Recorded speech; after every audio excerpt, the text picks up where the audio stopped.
What's going on, family? So glad you guys are tuning in with us today. I'm Kevin. This is Jesse here with the Elite State of Mind podcast. Jesse, how you doing today, man? Man, I'm great, man. How are you? I'm doing well. Super excited good. about what we're going to talk about today. Okay. All right. Man, because I think so often in society, we take this topic, this subject, this word, and it has become thrown around very loosely. Okay. It has become diluted in a sense of its meaning, of its properties. So, family, we're going to get into what is a friend. And just real quickly, the definition of friend: a person whom one knows and with whom one has a bond of mutual affection, typically exclusive of sexual or family relations. So, by definition of friend, you have a mutual affection with this individual. But before I want to take it to the friendship of to an external party, I feel like there are just so many people that aren't friends to themselves. And I don't know if it's possible for you to be a friend to someone else. And family, you guys, let us know if you disagree with me. But if you can be a friend to someone else and you're not a friend to yourself. Oh, man. This can get a little deep. But I'm going to say no. I have to agree. I'm going to say no. It's hard for you to give what you don't have. It's hard for you to show that to someone when you haven't shown it to yourself. Like, man, I am perplexed to how we can want friends, want friendships, want all of these things that come associated with a friend. But I don't want to be friendly to myself. Now, as we both read in our Bibles, to have friends, we must be You gotta be friendly. You gotta show yourself. You gotta show yourself to be a friend. But I'm not friendly to myself. And here's what I mean. Here's what I mean when I say I'm not a friend to myself. I'm not showing myself love. Right. I don't encourage myself. Right. But then on the other side, I don't have tough conversations with myself. I don't sit down and assess myself. Right. And say, man, we're not doing, all the things we need to be doing in life. Yeah. We're not. And then go into, well, why aren't these things happening? Because when you have a friend, when you have a good friend, an external friend that, man, you can be going through something or being lazy in life, they don't have a problem telling you, hey, man, I know you have these dreams, goals, and aspirations, but what actions are you putting into accomplishing any of these things? Right. And it's so crazy that we will allow, and maybe because we don't always understand what a friend is to us, Right. or who should be a friend to us, that we allow ourselves to, as this generation says, become toxic to ourselves. Listen, man, we gonna find another word, 'cause they are absolutely wearing that out, man. Like they are wearing it out. But I think you're right. At some point in time, we have to be able to say that I have to grow in my relationship with myself and being a friend to myself. Like you said, being able to assess and have a real conversation with myself. Am I doing the things that are necessary for me to show myself that I'm a friend to myself? Sure. So there are elements to that, right? There are elements and there are degrees to that, right? So we understand that, everybody isn't a friend. So we run into the problem of you're an associate of yourself, Well, not a friend. That's bad business. Yeah. That's bad business. We're going to backtrack just for a quick moment. Jesse, how would you define a friend? Well, as I'm looking at it, I know that a friend is someone, as I wrote before, is someone who allows themselves to be placed in the middle of your existence. Expand on that for just a moment. So if we're friends, right? Like back in the day, if as kids, if my friend was in trouble, I was in trouble too. If my friend had a lemonade stand, I had one too, because what they had going on, I was putting myself in the middle of their existence. So everything that they could feel, everything that they were feeling at that time, I was right there beside them, right? I get that from the story of dealing with David and Jonathan. In the middle of the existence, Jonathan put himself. David was in trouble, so to speak. The king at the time was trying to kill him, gave him an order to kill him. So Jonathan says, I'm going to hide you because you can't die. If you die, I die. We're friends. You are my friend. So whatever you're going through, I'm going to go through as well. If you must hide, I must hide. Right. Now, real quick, in that story, Jesse, what was the benefit that Jonathan got from being David's friend? Well, he understood, he understood who his friend was. He understood his friend's purpose. He understood where his friend was going to go. So Jonathan's role in this particular hour of the friendship was to make sure that he was David's covering. I must protect you from what's going on. You can't see everything, I can't. You're not privy to everything, but I am. So because of this, I have to interject myself into the middle of what you got going on. And I'm gonna keep you. So later down the road, the roles reverse. There's a benefit of being a friend. You don't always get to see it. You don't always know it. It's not a right now, right, every time. Right. It goes back to, hey, we're planting seeds. And the harvest isn't always an hour later, or a week later, a month later. No. Most of the time, it takes some work. Oh yeah. It takes some, some preparation and some toiling in the field. Until the harvest finally comes to fruition. Yeah. But so often we plant the seed, man, because we were hyped. Oh, I want to grow. I want to start my own garden. I start my little compost pot. Get some seeds. I turn over the soil, and then after a month, I ain't seen no green sprouts come up from the ground. I quit tending to my garden. You say forget it. So in essence, I quit nurturing my friendship.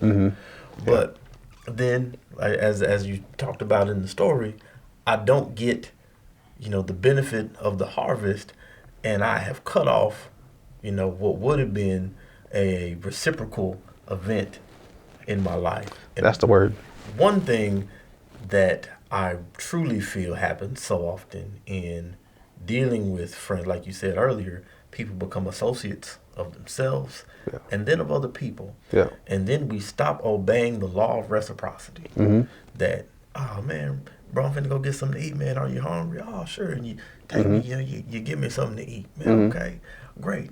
And then so often we think that it would either come back in the same way, but that's not always how reciprocity works. Not always. Or just me being, a selfish individual, I never try to repay that favor. Right. I never say, oh man, Jason was good to me that time I was hungry, fed me something, man, that was great.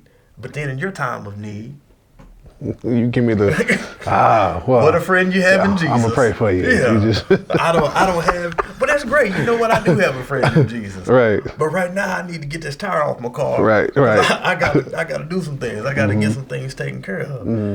And I feel like in friendship and in life in general that when we don't obey the law of reciprocity, we become thieves. Yeah.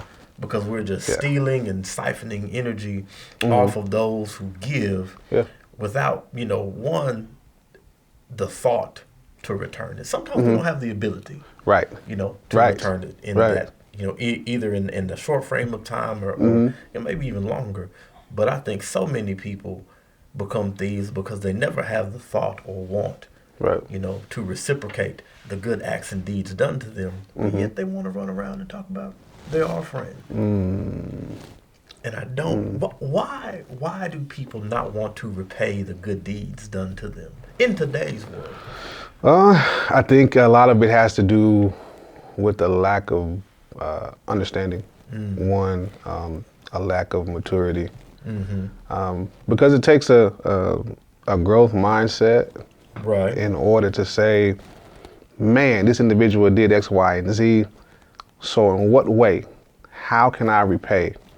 The silver and gold I might not have, but that which I do have, I give freely. I'm going to freely give. So it's a different place that you have to go in your mind, in your heart, to say, hey man, I might not be able to repay today, right now, in the same manner in which you gave, but let me figure out what I can do, what I can give. Let me take a look at my friend's life and see how I can interject and make it better. Let me be intentional Right. in doing so, not just fly by night, not really thinking about it.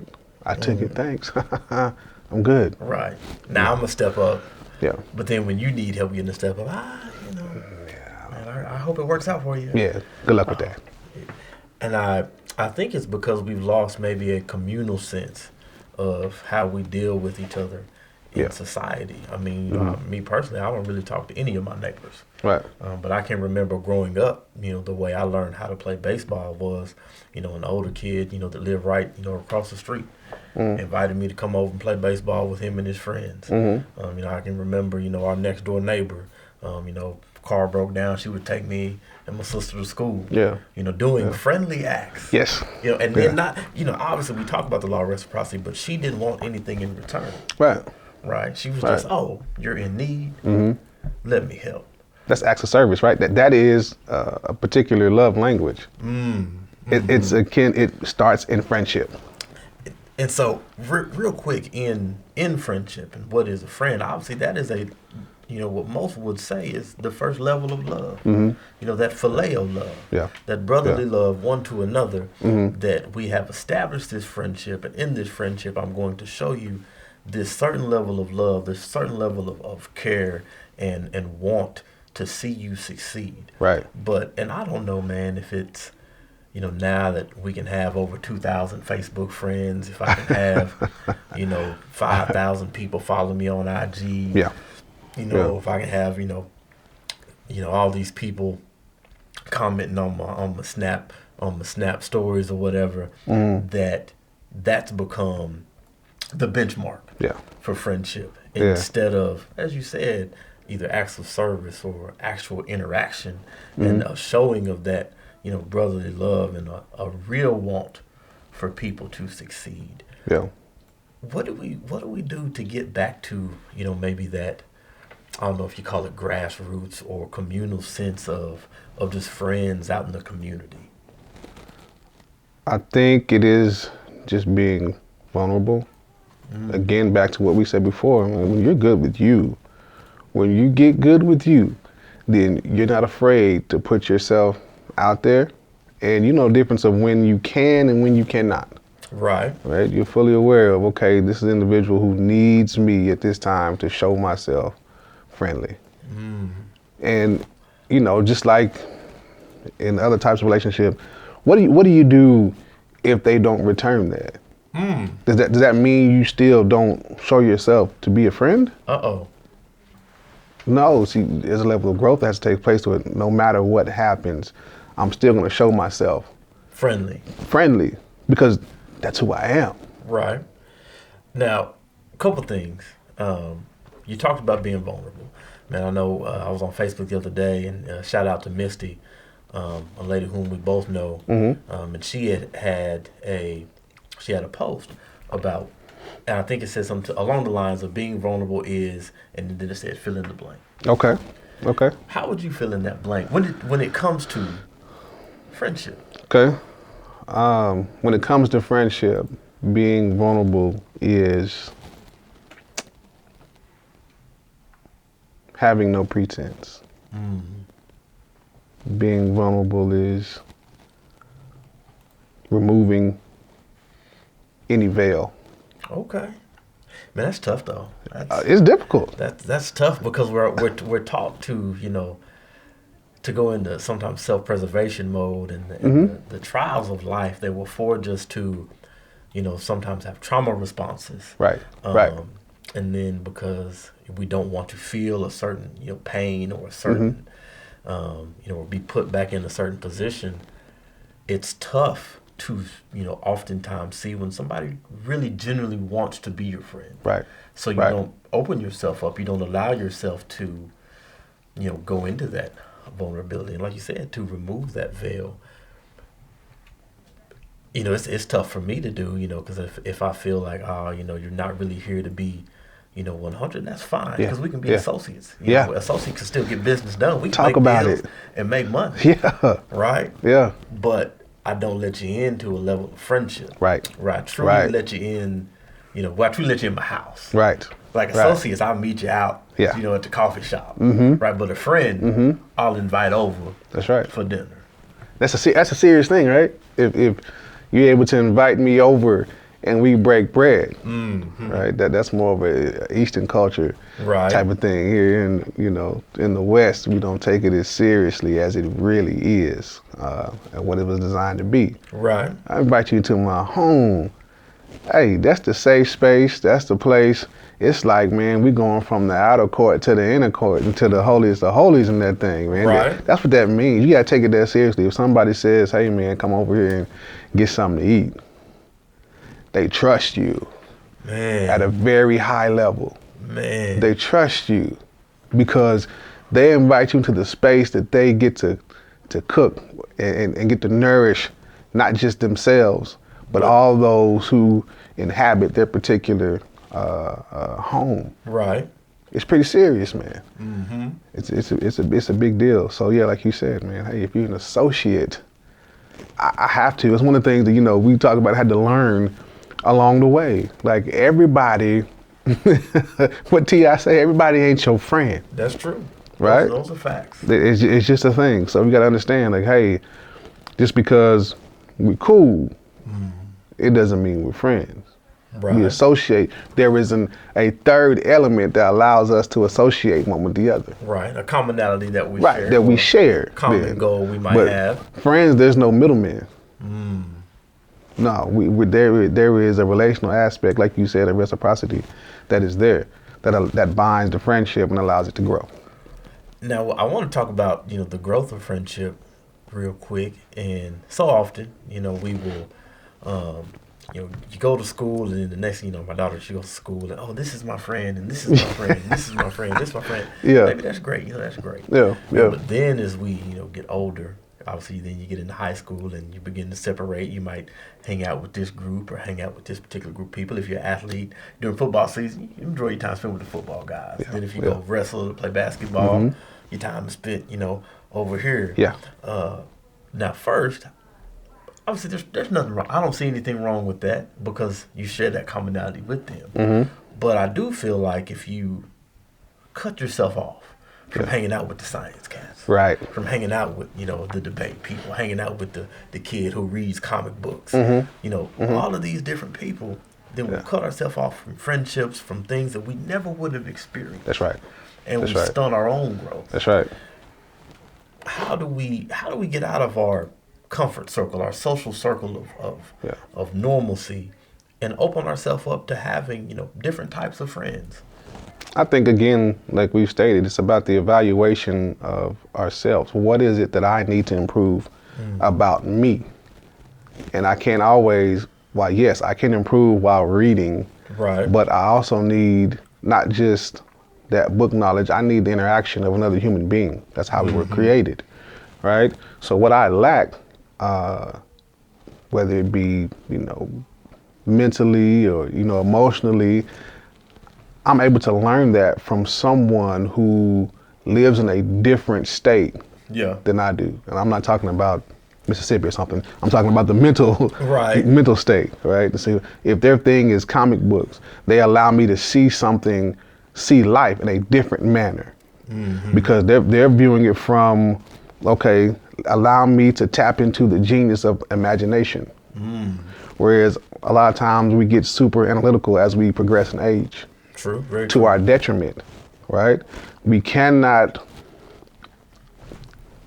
have about 9 to 10 areas of genius that compromise us as human beings that we're composed of, excuse me. So some of us have all 10, some of us, have 2 or 3. Okay. But we're all genius in our own right. Right. The first step is to figure out where your genius lies. And I believe, look, as parents, that's a parent's job to figure out, to be able to look upon, your child and say, hey, for instance, my son, he is well versed in putting things together. Right, right. Okay. So he's able to look at something and see it, not really read the directions. Okay. He can 3D, 4D, visualize, boom, boom, here it is in 10 minutes, in 15 minutes. Okay. Whereas me, I'm going to step by step. Line upon line, precept upon precept, right?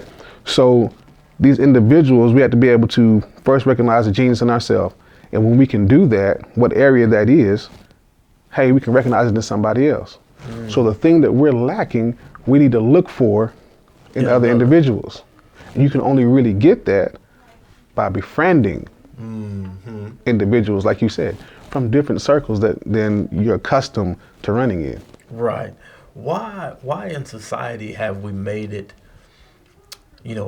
so acceptable to not, talk to individuals from different walks of life, to not befriend, other people, and so often it's, maybe your faith system doesn't align with mine, or if you're, if I'm upper middle class and you're, lower class, well, I don't really want to, be associated with you. Now, obviously, there is a danger if everyone you hang out with is down here and you're up here, or you're trying to get up here. Because as we know, one bad apple, corrupt the whole barrel. Yeah.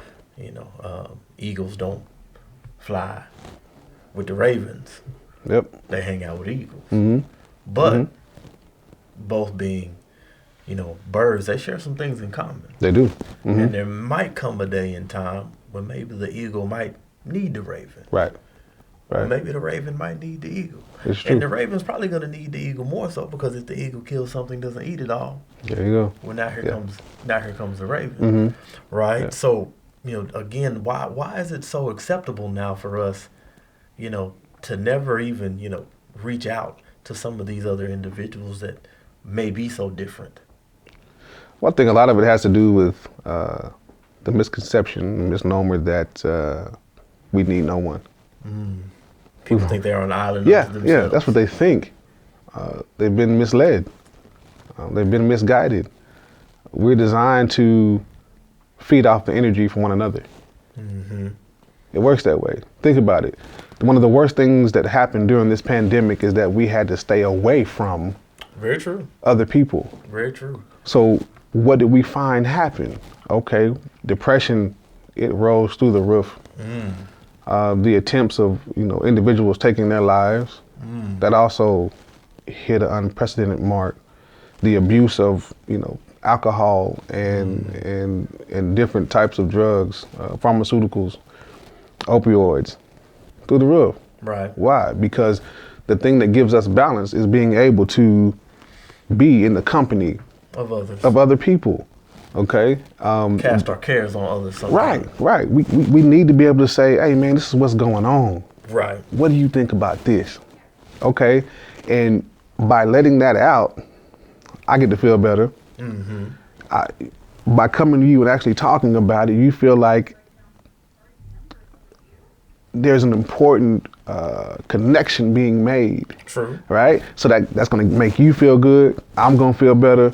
And then when we break company, it's like, that cat's all right, man. Yeah. That's somebody I can continue. That's how things build. But having to stay away from one another, man, I didn't appreciate that experiment at all. No, it's definitely tough. I mean, you think about, just all of the social events that, people weren't able to go, and do, from going to, football games, from going to concerts, from the simple things of, getting together and eating, birthday dinner at your favorite restaurant. Right. Or, holidays, being quote unquote canceled because of, holidays because of certain things. Now, again, I'll say, we all want to be safe. Of course. Of course. As safe as possible. But like you said, there's always another side. There's always a sometimes a nasty underbelly to, the things that we had to sacrifice, for that safety. And I think, if I heard you correctly, what you were saying there is that friends can sometimes be lifesavers. Oh, yeah. They can toss that that buoy, that that life raft out there to you, that lifeline, when you're drowning. And I think, when we've had a friend, especially if you've had them, over a long period of time, sometimes that friend will just pop up on your mind. Yeah. And you'll go, I don't think everything is 100 with you. Right. Hey, man, you want to go get something to eat? And like you said, then through that, you're able to, get whatever's off your chest, or, share if you've been dealing with a rough time. And also one thing that I think we take for granted is that with friends, we're able to share in our, success. Right. I remember, I, passed my real estate exam, then, was able to, get, go through the first transaction of, closing my house, and you and I got together and we got to celebrate, that dealing, and if you can't, now you're celebrating by yourself. Right. You're just sitting up alone. That's rough. That's rough. And sad. I can't remember whose song. It might have been the Beatles, but they said one is the loneliest number. Yeah, for real. But it's crazy. And so sometimes you need to be with yourself. But like you said, when you're celebrating these things, when you're celebrating, the birth of a child, or, a birthday, or, other milestones, passing exams, doing all these things, it is so important, to have friends that you can call up and they want to genuinely, see your success. Now, one thing that I think is so crazy is that oftentimes in business, sometimes going into business with friends can be great. And sometimes it may not. Do you think that's just a lack of communication on the part of the friends of what is, expected in the business? Or is it just what sometimes tends it, to go negative? I think a lot of it has to do with the lack of communication. Definitely. A lot is unsaid because of the friend relationship. And so if you choose to go in business with a friend, then, being able to communicate, hey, this is our friendship and this is the business. We understand what's expected in, the friendship. Let's lay out the guidelines of what needs to be the standard and expectation of us doing business together. And then because you are friends, you have to over communicate. It's just like in your relationship, when it's real, you over communicate willingly. What do you mean by over communicate? That is, we assume nothing. Assume nothing. I'm not going to assume that you know. Guilty as charged, right? But one of the things we learned, like I cannot assume that you know what I'm thinking, even though a lot of times you probably do. Right. But to be sure, to be certain, the line of communication is, hey, I was thinking this, and you can go, well, yeah, I thought you were thinking that. Okay, cool, good. Now it's out there. Now it's out. We're all on the same page. We're moving on. Versus, I don't say anything, and then a couple weeks later, hey man, I thought X, Y, Z was supposed to happen. He's like, well, you didn't say anything, so I really didn't know. Sure. There we go. So those problems will stack themselves when you do business, sometimes with friends. And people tell you all the time, oh, you shouldn't do it. Well, I see a lot of people who are in business with their friends doing very well. Why? Exceptionally well. Because they communicate in a over the top manner. Right. So, like I said, everything is out there. It's, all the cards are always on the table. Yeah. Let me pose to you this question. Okay. If I go into business with a friend and we don't communicate, or I don't say something because I'm scared to offend, are we friends? Not as close as we might assume or think to be. Right. Because if we're really friends, then you can say something to me that's gonna offend me, and I'll be like, I can't stand you, but you're right. If we're really friends. Fair. If we're not friends, you'll say something that offends me, and it's like, we catch these hands. Right. It shouldn't be that way. It shouldn't be that way. For sure. But often it is because, they really don't have a depth to their friendship. It's still on the surface. Yeah, surface level. It's all that we share is It sounds a love good, for looks good. football. Right. All we share is Right. we both like Italian food. Oh, yeah. And so now it's just we're friends only on this level. Right. And our friendship hasn't grown. We had a conversation a while back about, is love comfortable? And my answer was, I think you get to a certain level of comfortability in your love. But then for the love to grow, it's got to be uncomfortable. And I believe that, it's true in friendships. Right. That you're going to, oh man, you like video games. Oh, I like video games. Okay, we get together, we have play video games. But then, oh man, I started reading. I don't like to read. Well, now, either our friendship, as you said, is going to stay right here at video games, or I'm going to say, well, what are you reading? Why have you found the love for reading now? Right. And so often it happens that I don't want to grow. And the next thing I know, we're not friends anymore. Yeah, we can't. Because Can't you've be. outgrown where I am or where I was. But the next thing you know, I'm on Facebook when your homies don't hit you up no more. When they spending more time at the library than on Madden. Pretty much. And you're like, well, why are you throwing shade at me? Nah, you heard that Kevin Gates. Cause sometimes I'm in my feelings. Right. It's so crazy that I didn't want to take a step back and look at myself. Right. That, my friend is trying to do better. And even maybe if we don't do that together, I can see the value it has for you. Right.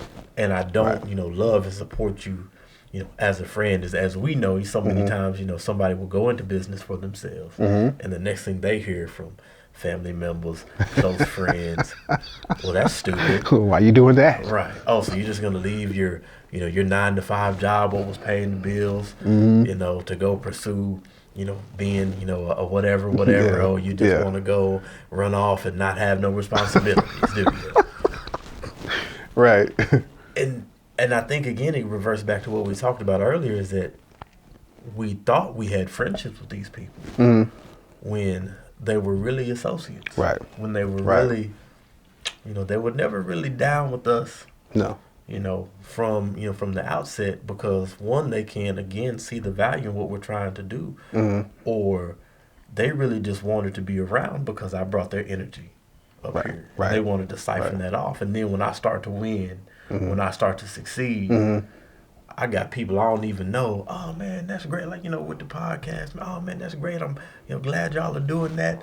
Tell me where we can listen at. But then some cats that I thought were in my corner. Some people I thought were friends that was best homies. Yep. Don't hit me up personally, publicly, anything. And so then I take a step back. Yeah. You must not want to see me win. Yeah. How can we identify quicker? Because sometimes when that happens, now it causes me to hurt and I begin to withdraw. Yeah. How do we quickly identify who's a friend and who's not? I think going back to the old saying that, individuals are in our life for reason, season, a lifetime. Understanding that if we know the psychology of people, that their intention isn't always to hurt us. Right. Their intention is self-preservation. So we keep this at the forefront of our mind. A lot of the actions that take place, they happen because they're trying to preserve themselves. They're trying to preserve what they know. Right. And so we as we grow, we learn that, okay, this person did X, Y, Z. It didn't necessarily mean that it was directed towards me. A lot of times it's because of internal, reasoning as to why they did it. So once you see that, you can go, okay, let me go down the checklist. This could be a reason. There's a reason. And we know it's a reason. We always know it's going to be a season. Right. To everything, there is a time, okay, and a season. We understand that, okay? Certainly. But we can't place friendship, that title, on season or reason individuals. That is true. Yeah. That is very true. I think, we do that, and maybe it's because we haven't yet defined what a friend, truly is to us. Right. So then the next thing you know, we're just out here latching on to any and everything that is just maybe nice to us. Right. That shows us any type of friendliness. And those people had no intention whatsoever. They were nice for a moment, like you said. For a moment. For a reason or for a season. And then they're done.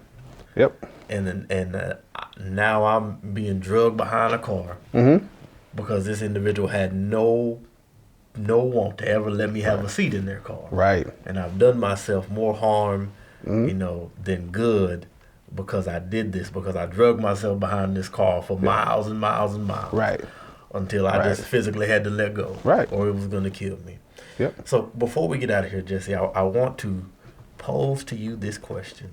Okay. That as you've went through life, what have been some friendships or situations in dealing with friends where you had to determine if they were solid or shaky? Oh man, that's a tough question. And then what was probably one of your first experiences in true friendship? Okay. I'm gonna start with that one. One of my first experiences in true friendship. This is outside, according to the original definition from the beginning of the podcast. Outside of the family, and dealing with, like I said, when we moved to Norman. And shout out to my boy Song. We went through some things that freshman year. Yeah. And I learned friendship was redefined because we're in an area, we're in a city that didn't have a lot of people that looked like us. Sure. So, we're taking these particular courses in school that are, a higher level. And so these individuals are looking at us as if, what the hell are y'all doing in here? Don't belong. Like you don't belong here, right? And so we had to have, a conversation. And so instead of, doing what they wanted us to do, which is to be at odds. Compete with each other. To compete with one another, to keep that chip on your shoulder. Like this is somebody who looks like you, who understands, where you're coming from. Nah, that's my enemy. We made a conscious decision that, hey, through communicating, well, what do you do? What are you good at, right? Science. Oh, I like science. Okay, he a little better at math than I am. Okay, all right.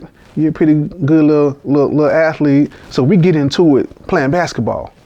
Oh, we're coming from the city. I'm finna talk my talk. I'm finna do what I do. Right. So, I'm over here giving this dude buckets. Like, you garbage. I'm finna give it to you. I'm giving it to him.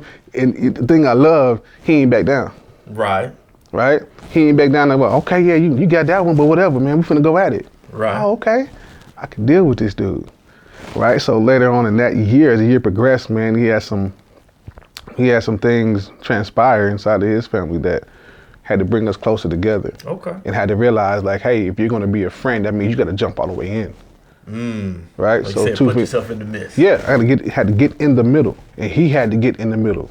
He would, okay, yeah, you getting your siblings together? Okay, let me come over a little early, let me help.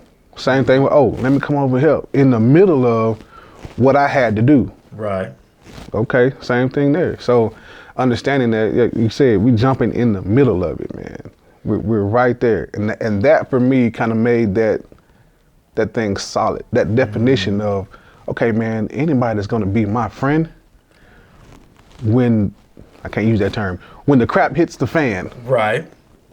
They're not gonna be afraid and they're not gonna hesitate to drop what they got going on. Hey, yeah, I'm coming to you. Dive in there. Oh yeah, we right there. And no matter how long it takes, I'm gonna sit right here. So it made, the story of Job come alive for me. Like he and I talk about that often. Like, man, the friends in that story, there was a couple things they did wrong, but there's some things they did right. When everything was going wrong in that man's life, they just, we don't know what's going on, but I'm gonna come over here and sit down here with you. I ain't finna say nothing. Yeah, I ain't finna say nothing. I'm gonna just sit here with you. Friends would do that. Very true. Right? So, yeah, man, that was the experience that really changed. What a friend Changed was. what a friend was. Yeah. For me, born in Tulsa, I grew up in Sapulpa, Oklahoma, and went to elementary school, a place called Woodlawn. Obviously, it was me, my sister. There was probably maybe 10, 20 black kids at the school. So obviously, there weren't a lot of us that weren't at that point in time. I don't remember. If I remember correctly, I don't think there were any other black kids in my grade. Went there. You started out in kindergarten. So Right. my first real friend was a kid by the name of Devin Jackson. And the reason we became friends, my name's Kevin. His name is Devin. Yeah. Okay, so man, we got that. Okay, we're close.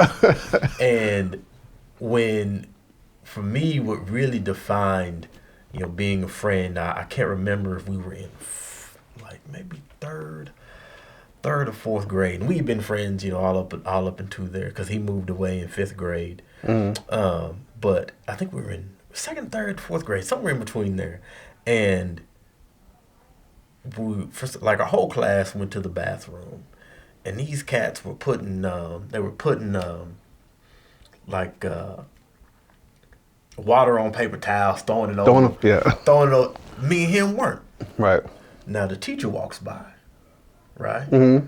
Oh, y'all in here playing, yada yada. Okay, I got something for y'all. Now, me and him are in the bathroom. We waited our turn to go in. We're washing our hands.